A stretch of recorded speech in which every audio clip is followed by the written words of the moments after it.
एक बार जब हम वाइज मैन के पास बैठे थे तो एक व्यक्ति आया, बहुत दुखी था। वो वाइज मैन से बोला, मेरे दुख का तो कोई अंत ही नहीं है, ईश्वर न जाने मुझे इतना दुख क्यों दे रहा है। तो वाइज मैन ने कहा, बैठो, शांत रहें, ज़्यादा व्यथित ना हो। ओके, व्यथित क्यों ना हो, मेरे पास दुखों का पहाड़ टूटा पड़ा है, मेरे पास कोई रास्ता नहीं दिख रहा है दुख से बाहर निकलने का, और आप कह रहे हैं कि मैं व्यथित ना हूं। उसने कहा, बिल्कुल, आपके दुखी होने से क्या आपका दुख दूर हो जाएगा? नहीं होगा ना। तो आप आइए, बैठिए, कुछ निराकरण करते हैं, कुछ सोचते हैं। जैसे ही वो व्यक्ति वहां बैठा तो वाइज मैन बोले कि ये जो दुख है ना, ये आपकी सोच का परिणाम है। तो व्यक्ति नाराज हो गया, ज्ञान मत दीजिए आप, हर आदमी मुझे ज्ञान देता है, मेरी समस्या का समाधान कोई नहीं करता है, मेरी दुखों से निवृत्ति का उपाय कोई नहीं कर रहा है। वाइज मैन बोले, तुम्हें दुख से निवृत्ति का उपाय चाहिए कि हाँ, कि लो अभी कर देते हैं, तुम इतने व्यथित क्यों हो रहे हो? वाइज मैन ने कहा कि यार 2 मुट्ठी नमक लेके आइएगा। अंदर से 2 मुट्ठी नमक आ गया, और एक उस व्यक्ति को कहा कि 1 गिलास पानी लो। वो पानी उस व्यक्ति ने ले लिया, उसने कहा, आप इसमें 1 मुट्ठी नमक डाल दो। उस व्यक्ति ने 1 मुट्ठी नमक उस पानी में डाल दिया, और अब इसको आप पिए। वो व्यक्ति परेशान, अरे क्या कर रहे हैं आप, क्या आप पी के देखिए। पिया, कैसा लगा? वो कैसा लगा कि 1 मुट्ठी नमक 1 गिलास पानी में डालूंगा तो खारा लगेगा, और कैसा लगेगा? मैं वैसे ही परेशान हूं, आप मेरी परेशानी और बढ़ाए जा रहे हैं। मेरा जीवन इस नमक के समान ही तो है, मेरे को इतने दुखों के पहाड़ हैं और आप मेरे को और परेशान कर रहे हैं। और नहीं, चलो, इन तो आपको एक बात कही है, आपकी समस्या का समाधान निकालेंगे, आपकी दुर्वृत्ति का उपाय भी निकालेंगे। अब ये दूसरी मुट्ठी नमक है ना, इसको अपने हाथ में ले लो और मेरे साथ चलो, थोड़ा घूमते हैं, थोड़ी बातें करते हैं। वाइज मैन उस व्यक्ति को लेकर घुमाते घुमाते बाहर चले गए, धीरे धीरे घुमाते टहलते हुए बाहर निकले और एक झील के किनारे पहुंच गए। झील के किनारे आने के बाद वाइज मैन ने उस व्यक्ति से पूछा, अब कैसा लग रहा है? उस व्यक्ति ने, वैसा ही लग रहा है जैसा था, वही दुखी, निराश, हताश हूं मैं तो। ओके, अब आप ऐसा करिए, जो मुट्ठी नमक आपके हाथ में है ना, इसको झील में फेंक दीजिए। उन्होंने झील में फेंक दिया। ओके, अब झील में से पानी पीजिए।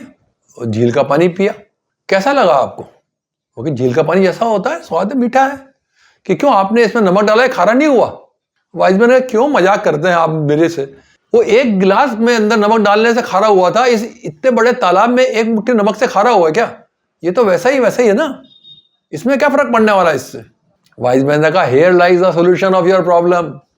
आपकी दुख निवृत्ति का, दुख निरोध का यह उपाय है। आपने अपनी समस्या को अपने जीवन रूपी गिलास में भर रखा है, नमक के समान कड़वा कर रखा है उसको। अब आपने जीवन को गिलास की जगह झील के समान विस्तृत करिए। ब्रॉड योर विजन, अपने जीवन के दायरे को बढ़ाइए चारों तरफ। और जिस तरह गिलास में, 1 गिलास में मीठा पानी था ना, उस तरह से झील में मीठा पानी, तो झील की तरह मिठास अपने चारों तरफ, पॉजिटिव एनवायरनमेंट, एक अच्छा वातावरण तैयार करिए। फिर देखिए कि ये मुट्ठी भर नमक की तरह आपका जो छोटा सा दुख है ना, उसमें कहां विलीन हो जाएगा, आपको पता ही नहीं चलेगा। वाइज मैन बोले, यह सब आपका सोच का परिणाम था। मैंने आपको कहा, आप समझ में आ गया ना आपको? उस समय आप मेरे पे नाराज हो रहे थे, यह आपकी सोच ही है। अब आपके सोच के दायरे को जब विस्तृत कर लेंगे ना, तो फिर आप परेशानी से, इन दुखों से निजात पा जाएंगे। वाइज मैन ने कहा कि देखो, सोच का कैसा प्रभाव पड़ता है। मैं आपको एक कहानी के से बताता हूं कि एक बार एक व्यक्ति जंगल में जा रहा था और थक के बैठ गया एक पेड़ के नीचे। बाई दी वह कल्प वृक्ष था, उसे इस बात का आभास नहीं था कि कल्प वृक्ष है। उसने सोचा कि ओह, कितनी बढ़िया ठंडी हवा आ रही है, काश कुछ खाने को मिल जाता, बहुत भूख लग रही थी तो आनंद आ जाता। उसने में सामने देखता है कि एक स्वर्ण थाल जिसमें तरह तरह के व्यंजन रखे हुए। उसने चारों तरफ देखा, कोई नजर नहीं आया। उसने, कोई बात नहीं, भूख लग रही है, खा लिया उसने तो। उसने कहा, हाँ, अब पीने को भी अगर छाछ लस्सी मिल जाए। तो उतने में सामने छाछ लस्सी हो गई, उसने वो भी पी ली। देख, क्या बात है भाई, आसपास कोई नजर नहीं आ रहा है, फिर भी हमारी जो है कामना की पूर्ति हो रही है। उसने कहा, हाँ, बाहर प्रदेश कमाने गया था, वापस घर जा रहा हूँ, कुछ कमा के नहीं लाया, खाली हाथ हूँ। काश सोने की पोटली साथ होती तो घर ले जाके पत्नी से कहता कि देखो, मैं सोना कमा के लाया हूँ। उसके इतना बस सोचना था कि उसके सामने सोने की पोटली आ गई। अब बड़ा आदमी अचंभित हो गया, ये क्या हो रहा है? जो मैं सोच रहा हूँ वो पूरा हो रहा है।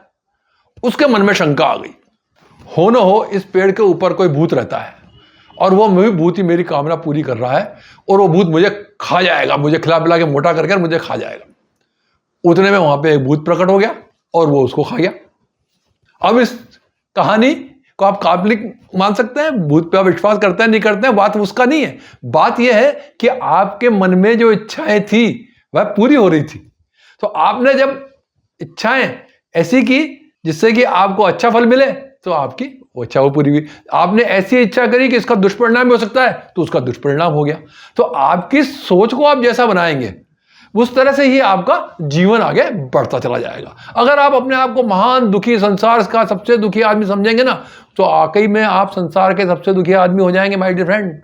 और अगर आप समझेंगे कि मैं संसार का सबसे सुखी आदमी हूं, then you will become the happiest man in the world. So my dear friend, be happy, feel happy and remain happy. Thank you for watching my video. नमस्कार, good bye and have a good day.